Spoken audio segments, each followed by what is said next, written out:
तुकारामांचं अगदी सुंदर वाक्य.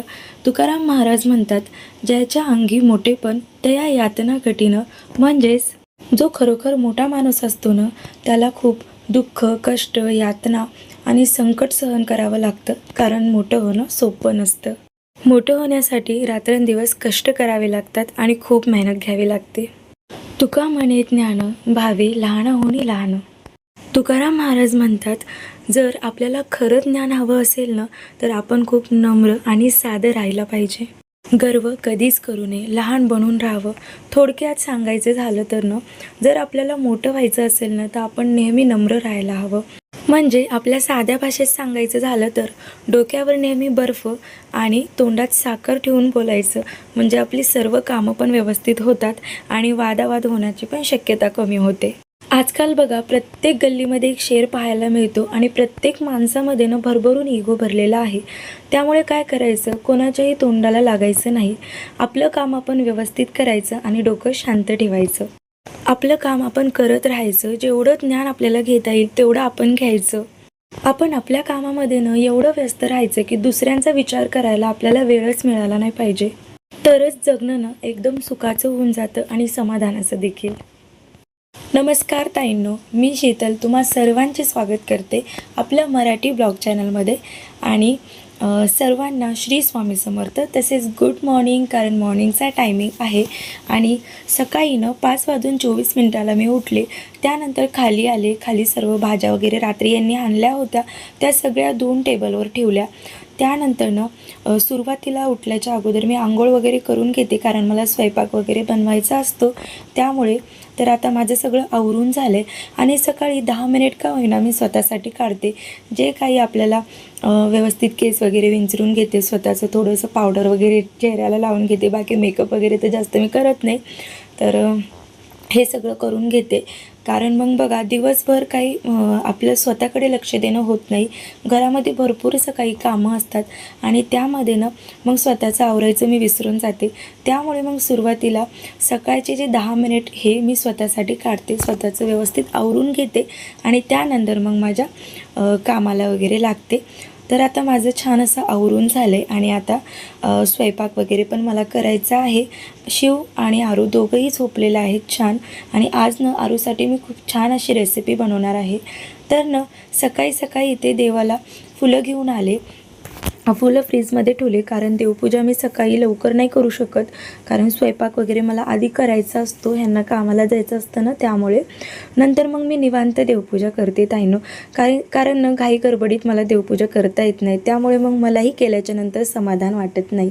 जेव्हा मी शांत डोक्याने आणि डोक्यात कसलेही विचार नसताना जेव्हा शांत डोक्याने मी देवपूजा करते ना, त्यावेळेस देवपूजा करताना देखील मन लागते.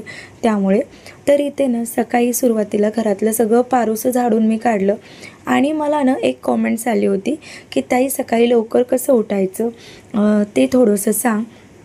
तर मी म्हटलं चला आज तुमच्यासोबत शेअर करावं. तर बघा, जर आपल्याला सकाळी लवकर उठायचं असेल ना, तर काय करायचं, रात्री लवकर झोपायचं. कारण सकाळी लवकर उठण्यासाठी रात्री लवकर झोपणं खूप आवश्यक आहे. कारण व्यवस्थित झोप मिळाल्याच्या नंतर सकाळी आपल्याला लवकर जाग पण येते. आणि जेव्हा पण आपण झोपणार आहेत ना, त्याआधी अलाराम लावून ठेवायचा. 3 अलाराम लावायचे. सुरुवातीला 1 गजर लावला, आपलं वाजला तर आपल्याला कंटाळा येतो बघा, तर आपण बंद करून वापस झोपी जातो. दुसरा वाजला त्यावेळेस आपण तसंच करतो आणि तिसरा वाजल्याच्या नंतर मात्र आपली झोप अर्धवट मोडलेली असते आणि त्यावेळेस मग आपण उठतो. त्यामुळे काय करायचं, जर तुम्हाला सकाळी उठायची सवय नसेल ना, तर सुरुवातीला 21 दिवस सकाळी लवकर अशा पद्धतीने उठायचं, म्हणजे अलाराम वगैरे लावून. त्यामुळे काय होईल, तुम्हाला लवकर उठण्याची सवय लागेल आणि 21 दिवस कोणतंही काम केलं ना बघा, नंतर आपल्याला त्या गोष्टीची सवय होऊन जाते. आणि हे मी माझ्या म्हणजे अनुभवाने सांगते. तर घरातलं पारूसं झाडून वगैरे मारून झालं, त्यानंतर तुम्ही ते बघू शकता, रात्रीच मी किचन व्यवस्थित क्लीन करून वगैरे ठेवलं होतं. यश पण उठलाय. आरू म्हणजे सगळ्यांना गुड मॉर्निंग. हां, तर आता मॉर्निंगचा टायमिंग आहे. हो, नमस्कार माझ्या सगळ्या गोड ताईंचं आणि मैत्रिणींचं आपल्या मराठी ब्लॉग चॅनलवर अगदी मनापासून स्वागत आहे. आणि सर्वांना श्री स्वामी समर्थ. आणि ब्लॉग आवडल्यास लाईक करत जा. कारण तुमच्या एका लाईकमुळं ना मला थोडंसं मोटिवेशन मिळतं अजून ब्लॉग बनवण्यासाठी. तर चला आता पटकन लागते कामाला. तर आता सकाळचे 7 वाजलेले आहेत आणि आज अर्ध्याच्या वर कामं घरातली सगळी झालेली आहेत. आता फक्त स्वयंपाक वगैरे करायचा, ते म्हणजे बाहेरची अंगणातली सगळी कामं मी केली. बघा, सकाळी लवकर उठण्याचे खूप सारे फायदे असतात. आपली कामंही लवकर आवरतात आणि आपल्याला जास्त वेळ पण भेटतो बघा. तर आता इथे मी छान अशी रेसिपी तुमच्यासोबत शेअर करत आहे. तर बघा, आज ना बरेच दिवस झाला आरू मला म्हणत होता की मम्मी मला काहीतरी छान बनवून दे. तर मी म्हणलं चला आज बनवूयात. तर इथे मी घेतलेला आहे 1 कप मैदा. त्यानंतर ना मी हाताने ना थोडंसं क्रश करून त्यामध्ये ओवा टाकलेला आहे. नंतर आपल्याला त्यामध्ये थोडंसं तेल घालायचं आहे आणि मला ना थोडंसं जे मैदा आहे ना ते कमी वाटत होता, त्यामुळे मग परत मी थोडासा अर्धा कप एवढा मैदा वाढवला. जास्त करणार नाही आहे, कारण तेलकट जर खावं असं वाटलं ना तर मी थोडं कमी प्रमाणातच करते, कारण मग जास्त पण तेलकट आपल्यासाठी चांगलं नाही आहे त्यामुळे. आणि यामध्ये ना चवीनुसार थोडंसं मीठ टाकलेलं आहे. पण ना ही रेसिपी लहानपणी ना आई आमच्यासाठी खूप बनवत होती, माझी आई. तर मी म्हणलं चला आज ना आरूला देखील तीच रेसिपी बनवून द्यावी. तर खूप साधी सोपी आहे आणि तुम्ही ना चहासोबत पण खाऊ शकता किंवा नाश्त्याला पण एखादे चहा वगैरे सोबत तुम्ही कुणी जर अचानक घरी आलं तर तुम्ही अशा पद्धतीने खायला पण देऊ शकता लहान मुलांना वगैरे, स्पेशली कारण लहान मुलांना ना जास्तही आवडते. तर कणिक वगैरे मळून घेतलं, त्यानंतर अशा पद्धतीने त्याचे गोळे करून घेतले आणि अशा पद्धतीने आपल्याला चपाती लाटून घ्यायची आहे बघा त्याची. त्यानंतर ना छान अशी चपाती लाटल्याच्या नंतर अशा पद्धतीने आपल्याला हवे तसे शेपमध्ये चपाती कट करून घ्यायची. जर तुम्हाला रेक्टँगल शेपमध्ये करायचं असेल तर रेक्टँगल करा, स्क्वेअर करायचं असेल तर स्क्वेअर करा, किंवा मग ट्रायंगल शेपची करायची असेल तर ट्रायंगल शेपची करा. जसं तुमच्या मुलांना आवडते ना तशा पद्धतीने करा. तर इथे बघू शकता अशा पद्धतीने मी करून घेतले. त्यानंतर ना आपल्याला तेल गरम करून घ्यायचं आणि मस्तपैकी हे सर्व तळून घ्यायचं. तर हे बघा, जसे आपण खारे शंकरपाळे करतो ना, अगदी तशीच रेसिपी आहे, फक्त हे थोड्या मोठ्या आकाराच्या आहेत. छान असे तेलामध्ये मी फ्राय करून घेतले. तिथे बघू शकता मस्तपैकी खरपूस आपल्याला तळून घ्यायचे आहेत. आणि एकदा नक्की ही रेसिपी ट्राय करा, लहान मुलांना स्पेशली खूप आवडते ताईंनो. आणि मला ना आज कॉमेंट देखील आली होती, ताई रेसिपीसुद्धा छान शेअर करत जा. तर मी म्हणलं हो, तर त्याची सुरुवात मी आजपासूनच केली आहे ताईंनो, म्हणून तुमच्यासोबत ही छान अशी रेसिपी शेअर करते. आणि तसंच आरूला पण हे खूप आवडते, कारण मी 2-3 महिन्यापूर्वी ही बनवली होती, तर त्याला खूप आवडली होती. आणि त्यानंतर तो बऱ्याच वेळेस मला म्हणला की मम्मा बनव बनव, पण दररोजच्या घरातल्या कामांमध्ये विसरून जात होते. पण मी म्हणलं चला आज करूयातच. तर इथे बघू शकता मस्तपैकी आता मी बनवून घेतले आणि हे ना आम्ही चहासोबत खाणार आहोत. खूप छान लागते. तर तुम्हाला ना एकदम खूपच जास्त क्रिस्पी हवं असेल ना, एकदम करारे, तर तुम्ही यामध्ये ना एक अर्धा वाटी रवा देखील टाकला ना तरी देखील चालेल. तर इथे बघू शकता छान अशी रेसिपी झालेली आहे. खारे शंकरपाळ्यासारखे होते हे, नक्की करून पहा. तर आता ते बनवल्याच्या नंतर ना तुम्ही ते बघू शकता किती मस्त क्रिस्पी झाले. तर मी ते साईड बाय साईड चहा देखील बनवून घेत आहे, कारण चहा बिना ते ही रेसिपी अधुरी आहे. तर मी म्हणलं चला मस्तपैकी चहा बनवल्यानंतर ह्यांच्यासाठी ना थोडेसे काढून ठेवून दिले, कारण ह्यांनी झोपलेले होते आणि बाळ देखील झोपलेलं होतं. तर मी म्हणलं उठल्याच्या नंतर खातील. तर आता इथे आम्ही म्हणजे आरूसाठी माझ्यासाठी मी चहा बनवला आहे. तर चहा आम्ही दररोज सकाळी घेतो, पण खूप कमी प्रमाणात घेते. हल्लीच मी कमी प्रमाणात घ्यायला लागले, कारण माहिती नाही चहामुळं मला खूप जास्त ॲसिडिटीचा प्रॉब्लेम होतो आहे, त्यामुळे. झाला आरू? तर आरूला चहा वगैरे दिला, त्यानंतर मी पण थोडंसं खाल्लं. तर खरंच सांगते ताईंनो, इतकी छान चवीला झाले होते ना, एकदम अप्रतिम. त्यानंतर ना रात्री इथे भिजत ठेवले होते चणे. तर जेव्हा पण भाजीपाला वगैरे घरी नसतो ना, त्यावेळेस मग अशा पद्धतीने मी कडधान्य वगैरे बनवत असते. तर रात्री मला माहिती नव्हतं की ह्यांनी भाज्या घेऊन येणार आहेत, त्यामुळे मग मी आधीच चणे वगैरे भिजत ठेवले होते. तर मी म्हणले हे परत खराब नको व्हायला, त्यामुळे मग मी आज लगेच बनवून घेत आहे. आणि ह्यांनी ना खूप उशिरा रात्री आले, 11 वाजता. तर त्यामुळे मग हे भिजत आधीच ठेवलेले. तर मी म्हणलं आधी हेच बनवून घ्यावं, त्यानंतर पालेभाज्यांचा वापर उद्यापासून चालू करावा. तर कुकर लावण्या अगोदरनं मी सुरुवातीला चणे टाकले, त्यानंतर 2 ग्लास पाणी टाकलं त्यामध्ये, आणि जे काही खडे मसाले आहेत ना ते थोडे प्रमाणात टाकले आणि कुकर लावून घेतले. तर आता हे मी 3 शिट्ट्या करून घेणार आहे. त्यानंतर ना चणे छान असे बॉईल होतील.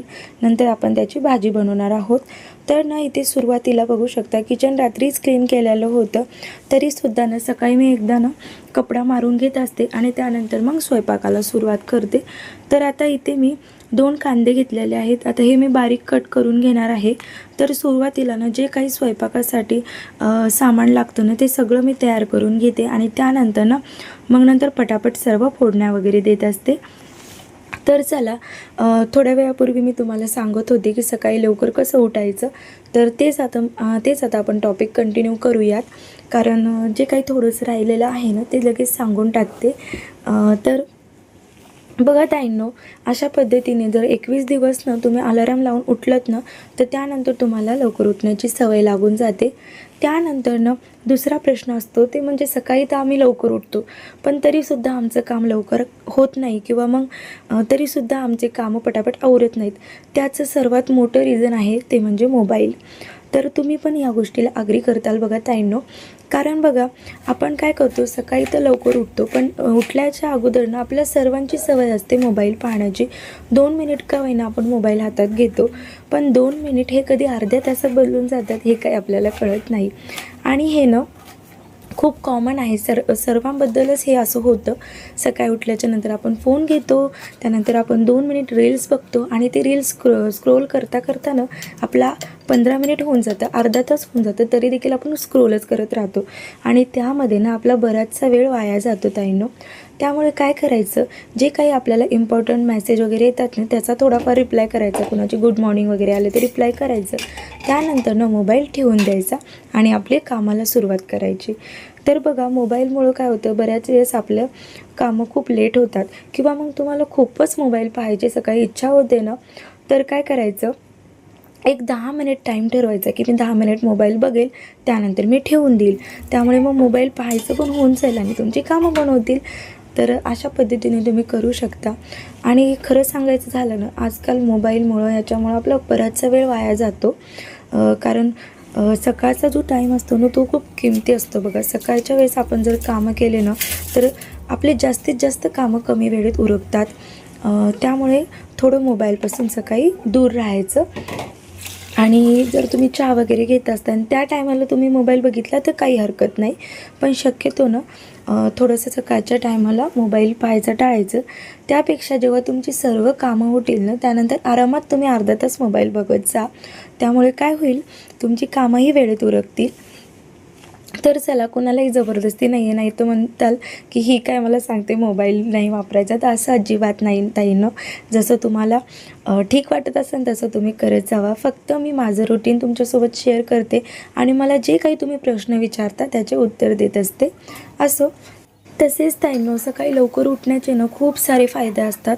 सगळ्यात पहिला फायदा म्हणजे बघा, इतर लोकांपेक्षा तुम्हाला जरा जास्त वेळ मिळतो सकाळचा. त्यामुळे काय होतं, सकाळची तुम्ही जास्तीत जास्त कामं तुम्ही करू शकता लवकर आणि ते पण कमी वेळात. तर काय खायचं काढला. दुसरा फायदा झाला ना काय तर खायचं तो तुला? म्हणजे असा की तुम्ही आपल्या फॅमिलीसाठी तो टाईम जास्तीचा काढू शकता. तुम्ही थोडासा सकाळी लवकर उठलं ना तुमची कामं लवकर आटपून तुम्ही तोच वेळ मुलांना म्हणजे देऊ शकता, फॅमिलीला देऊ शकता किंवा स्वतःसाठी देखील तुम्ही ते वेळ काढू शकता. तिसरा फायदा म्हणजे असा आहे की बघा, सकाळी लवकर उठलं ना तर आपल्याला एकदम फ्रेश वाटतं. जेव्हा तुम्ही सकाळी लवकर उठून सूर्य उगवायच्या आधी उठता ना आणि जेव्हा तुम्ही सूर्यदेवताचे दर्शन घेता त्यानंतर तुमचा दिवस खूप छान जातो. आणि सकाळी लवकर उठल्यानंतर एक मनामध्ये प्रसन्नता राहते आणि खूप पॉझिटिव्ह वाटतं बघा सकाळी लवकर उठल्याच्या नंतर. तर तुम्ही अशा पद्धतीने बघू शकता, सकाळी उठण्याचे खूप सारे फायदे आहेत. आणि खरं सांगायचं झालं ना तर सकाळी जर जमत असेल ना तर थोडंसं जे काही तुम्ही कामं करत आहात ना ते करताना भजन वगैरे ऐकत जा. त्यामुळे पण घरामध्ये खूप छान पॉझिटिव्हिटी स्प्रेड होते आणि त्यामुळे तुमचा दिवस खूप छान जातो. बघा, कोणत्याही कामाची सुरुवात आपण देवाच्या नामस्मरणाने केली ना तर ती कामं खूप छान होतात. त्यामुळे नेहमी सकाळी भजन वगैरे लावायचं. माझं कसं आहे बघा, आजकाल ना मला तुकाराम महाराजांच्या ओव्या, अभंग ऐकायला खूप आवडतं.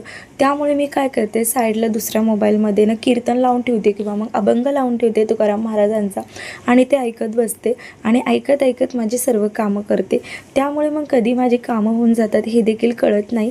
आणि इथे ना ह्यांनी मला म्हणले होते की माझ्यासाठी सकाळी सकाळी कारल्याचं ज्यूस बनवायचं, तर मी त्यांच्यासाठी इथे कारल्याचं ज्यूस बनवलेला आहे.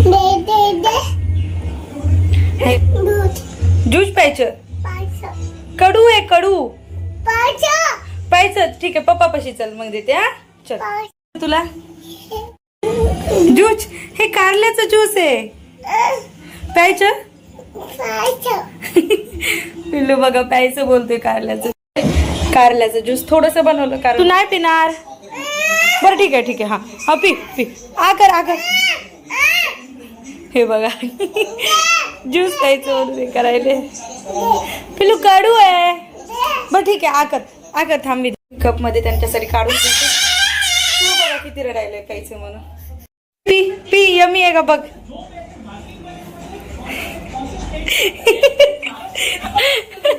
कसं आहे, कसं आहे, छान आहे, कसं आहे. ज्यूस नको प्यायचं, पी पी अजून पी अजून. हा पिलो अजून पी अजून पी. कसं आहे, छान आहे ना. कडू जर ज्यूस पिलं आणि आता नको म्हणून रडायला लागलंय. थांबा तुम्हाला दाखवते. पिलू ज्यूस प्यायचं, पी ना थोडं.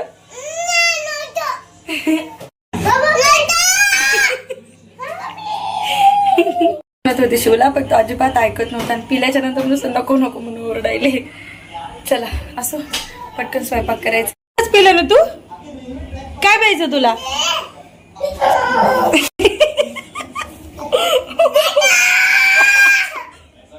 बघा कसं करायला, प्यायचं म्हणायला.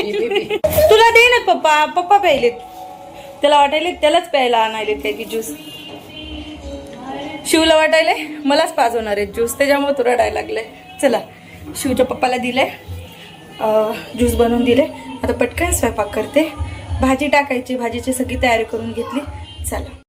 आणि कारल्याचा ज्यूस मी शिवला देत नव्हते, तरीसुद्धा जबरदस्तीने माझ्याकडून घेतलं. आणि बघा घेतल्याच्या नंतर जो तो राडा करत होता ना, म्हणजे कारल्याच्या ज्यूसनं जे सकाळी सकाळी घरामध्ये आमच्या राडा घातला होता ना, त्यामुळे तुम्ही अक्षरशः पोट धरून हसले. ज्यूस अजून देऊ, कपड्यावर नको सांडू. कसं लागलं, छान आहे. मग काऊन पिलं नाही तू. मम्मा नतो म्हणून लागला. देऊ अजून देऊ. आता संपलं ना, आता उद्या देईन. उद्या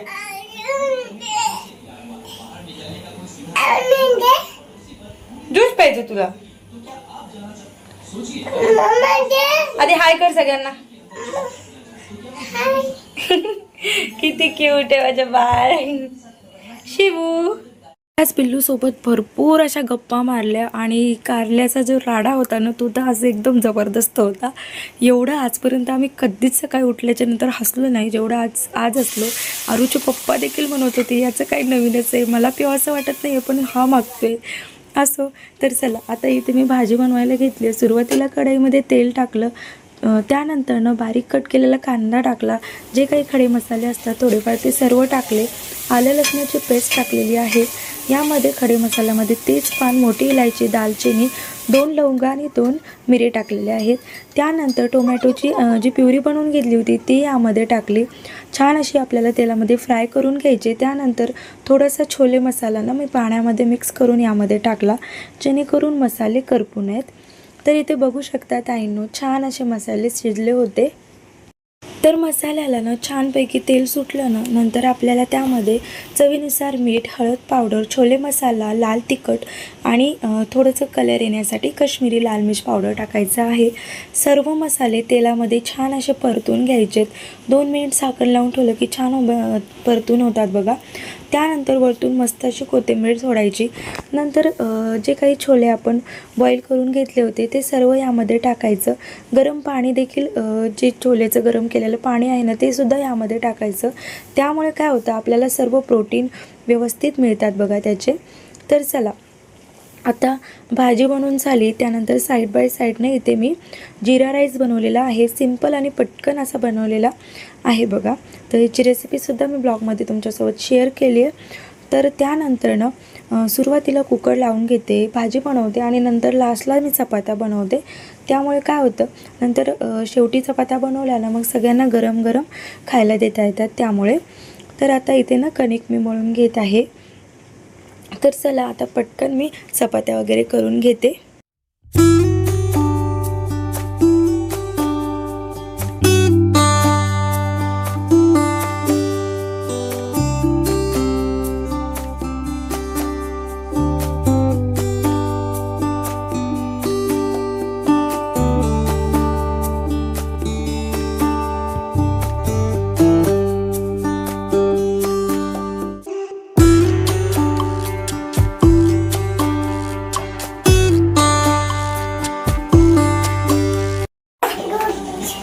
काय आहे? दूध आणला, दे दे मला, दे. थँक्यू. तर मला ना एक कॉमेंट आली होती, एका ताईने विचारलं होतं की शिव किती वर्षाचा आहे. तर जो आपला शिव आहे ना ताईनं, तो 2 वर्षाचा आहे. म्हणजे आत्ताच त्याला 2 वर्ष कंप्लीट झालेत. तर आता सगळा स्वयंपाक माझं करून झाला आणि इथे तुम्ही बघू शकता किती मस्तपैकी छोलेची भाजी झालेली आहे. मस्तपैकी चना मसाला मी बनवला आहे. तर तुम्ही देखील अशा पद्धतीने नक्की करा ट्राय. ताईंना खूप छान बनते. आणि इथे बघू शकता किती सॉफ्ट आणि मऊ चपात्या बनलेल्या आहेत. तर चपात्या अशा कशा बनवायच्या ते पण मी तुमच्यासोबत शेअर केले मागच्याच ब्लॉगमध्ये ताईंनो. तर चला आज जेवणामध्ये काय काय आहे ते सांगते. तर इथे आहे मस्तपैकी सिंपल जिरा राईस, त्यानंतर छोलेची भाजी, गरम गरम मस्तपैकी चपात्या आणि छोले म्हणल्याच्या नंतर त्यासोबत कांदा देखील खायला पाहिजे. आणि बघा आहोंना ना प्रत्येक म्हणजे भाजीसोबत जेवताना ना कांदा हा कंपल्सरी पाहिजेच असतो. त्यामुळे मग त्यांच्यासाठी कट करून दिला आहे आणि सोबतच थोडंसं लोणचं देखील दिले.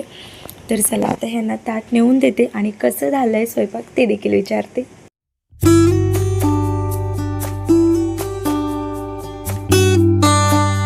आता ह्यांना विचारते की कसा झाला स्वयंपाक. सगळा स्वयंपाक कसा झाला स्वयंपाक? छान झाला. ठीक आहे. तू जेवायला पप्पा सोबत जेवायला? बरं.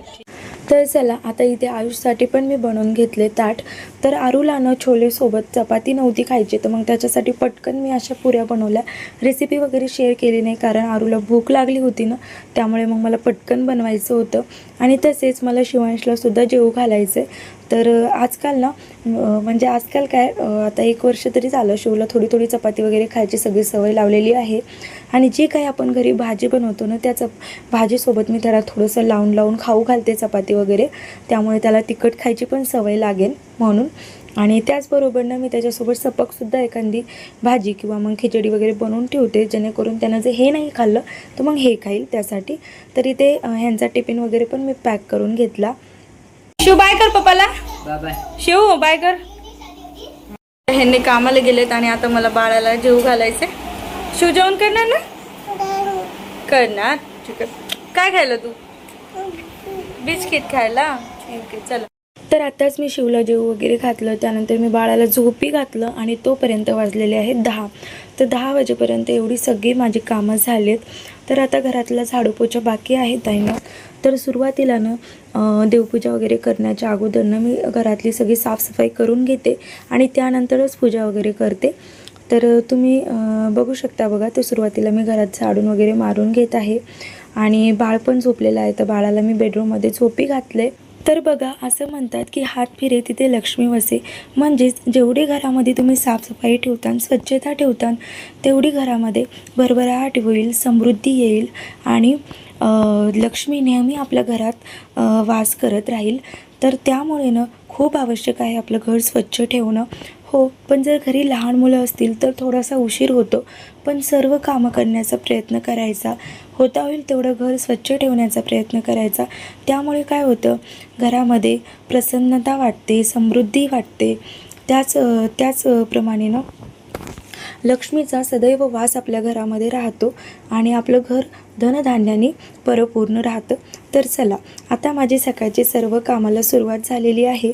ह्यांनी कामाला गेल्याच्या नंतर सर्वात पहिलं काम असतं ते म्हणजे हॉल आवरायचा. कारण जोपर्यंत ह्यांनी वगैरे कामाला जात नाहीत तोपर्यंत हॉल वगैरे मी आवरायला घेत नाही. कारण हे सगळं आवरलं ना मग परत जेवढ्याला तेवढाच गर्दा घरात होतो. त्यामुळे मग नंतर लास्टलाच मी सगळी डस्टिंग वगैरे करून घेते. तर आता जे काही भाजीपाला मी रात्री धुवून ठेवला होता ते सर्व मी फ्रीजमध्ये नेऊन ठेवला. त्यानंतर जे पालेभाज्या होत्या त्या वरतीच ठेवलेल्या आहेत, कारण सगळ्या पालेभाज्या मी निसून फ्रीजमध्ये ठेवते त्यामुळे. तर चला, आता हे सगळं ठेवून दिलं. त्यानंतर हे टेबल वगैरे मी सगळं आधी टेबलवरचा पसारा वगैरे काढून घेते.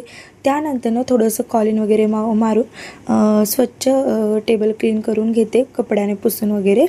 आणि त्यानंतर मग सगळी डस्टिंग वगैरे झाली मग नंतर घरामध्ये झाडू वगैरे मारते. त्यामुळे काय होतं, सगळी कामं सोयीस्कर होतात. जो काही कचरा धूळ वगैरे पडायचं ते एकदाच खाली पडतं आणि मग आपण एकदाच पूर्ण झाडून मारून सगळं बाहेर काढू शकतो. नाहीतर बघा, आधी झाडू मारल्यानंतर डस्टिंग केली तर 2 वेळेस आपली कामं वाढतात, परत झाडू मारावा लागतो. त्यामुळे मी काय करते, सुरुवातीला सगळी डस्टिंग वगैरे घरातली करून घेते आणि त्यानंतर म्हणजे झाडू वगैरे मारते. आणि मी काम करू लागले आणि आरू घरी असला आणि त्याला काही करावंसं वाटलं नाही असं तर होऊ शकत नाही. तर बघा, मी ते कॉलिनने क्लीन करून घेते टी व्ही वगैरे. तर आरू म्हणत होता, मम्मा मला पण करू दे. कारण बघा, लहान मुलांना खूप मज्जा येते ते असं स्प्रे बॉटल वगैरे असेल तर स्प्रे वगैरे करायला. तर तो खूप जिद करत होता. तर मी म्हणलं ठीक आहे बाबा कर. तर इथे बघू शकता, आरू टेबलवर सगळं कॉलिन वगैरे मारून घेत होता आणि मी कपड्याने सगळं पुसून घेत होते. आणि कॅमेरा चालू असल्यामुळं असे नखरे करू नये असं तर होऊ शकत नाही. बघा, टी व्हीमध्ये त्याने सौरभ जोशीचे ब्लॉग लावलेत, त्याला ते खूप आवडतो सौरभ जोशी. त्यामुळे मग त्याचे ब्लॉग वगैरे बघतो आणि छान असतात मला पण आवडतात. कधी कधी मी पण बघत असते. तर इथे आरू मस्तपैकी टी व्हीमध्ये ब्लॉग बघत बघत माझी हेल्प पण करत होता. तर त्यानं कॉलिन वगैरे सगळं त्या टेबलवर मारून दिलं. त्यानंतर मी छान असं पुसून वगैरे टेबल घेतला. आणि त्यानंतर हे जे सिड्याला लागलेलं जे ग्रिल वगैरे आहे ना स्टीलचं, ते देखील मी थोडंसं कॉलिनच क्लीन करून घेतलं. कारण मी एकदा कॉलिननं स्प्रे करून पुसून घेतलं होतं, ते एकदम चमकत होतं. तर मी म्हणलं चला ह्यांनीच करूयात मग. तर अशा पद्धतीने व्यवस्थित क्लीन करून घेत होते.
तर आता सर्व घरामध्ये मी झाडून वगैरे मारलं. त्यानंतर सगळं घर देखील मी पुसून घेतलेलं आहे. तर घराच्या समोरच थोडीशी जागा आहे बघा, तर तिथे पण दररोज पाणी टाकून क्लीन करावंच लागतं. आणि पावसामुळे सारखं ते बाहेरचं सगळं घाण होतं. तर त्यामुळे मग थोडंसं पाणी वगैरे टाकलं आणि वायपरने सगळं क्लीन करून घेतलं. आणि ही पाटी दरवाजाला लावाच लागते. खरं सांगू मला अजिबात दरवाजाला ही पाटी लावायला आवडत नाही, पण काय करणार, उंदीर मामामुळे लावाच लागते. नाही तर मग बाहेरचे उंदीर सगळे घरात येतात आणि घरात उंदीर आले तर मग काही सामान घरामध्ये व्यवस्थित टिकत नाही. त्यामुळे तर आता इथे मी देवपूजा करून घेत आहे. तर सकाळी ना लवकर देवपूजा करणं होत नाही, कारण बाकीची सर्व कामं असतात घरातली आणि गडबडीमध्ये पूजा जर केली ना बघा तर आपल्यालाही प्रसन्नता वाटत नाही, पूजा केल्यासारखं वाटत नाही. त्यामुळे जेव्हा घरातली झाडझूड होते, घर वगैरे पुसून घेणं होतं ना, त्यानंतर मग मी पूजा करत असते. कारण बघा जर मन शांत असेल ना तर मग पूजा करण्यात पण मन लागतं, नाही तर मग आपल्या डोक्यात सारखे विचार असतात, आपलं हे काम राहिले ते काम राहिले. त्यामुळे मग आधी काम करून घेते आणि नंतर शांत मनाने पूजा वगैरे करते. तर तुम्ही इथे बघू शकता मस्तपैकी पूजा केलेली आहे. तर असं असतं माझं दररोजचं सकाळचं रुटीन ताईंनो. आता 11 वाजलेले आहेत, तोपर्यंत देवपूजा वगैरे सगळं झालं आणि अशा पद्धतीने मी काम करते, त्यामुळे मग घर देखील प्रसन्न राहतं. तर चला आता बाळाला पण पाया वगैरे पडवते देवाच्या.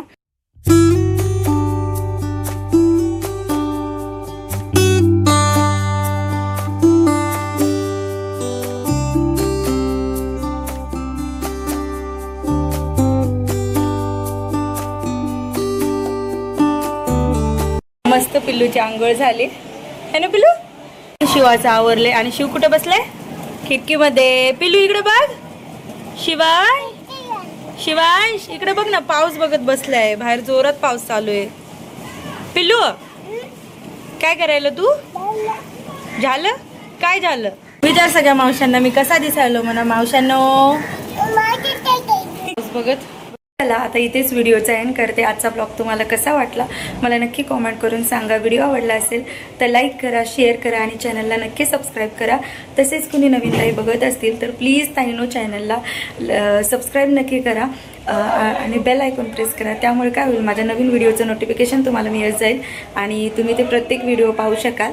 तसंच व्हिडिओला एक लाईक करत जा, कारण त्यामुळे मला थोडंसं मोटिवेशन मिळतं अजून ब्लॉग बनवण्यासाठी. तर चला भेटते का नवीन ब्लॉगमध्ये. Thank you so much for watching.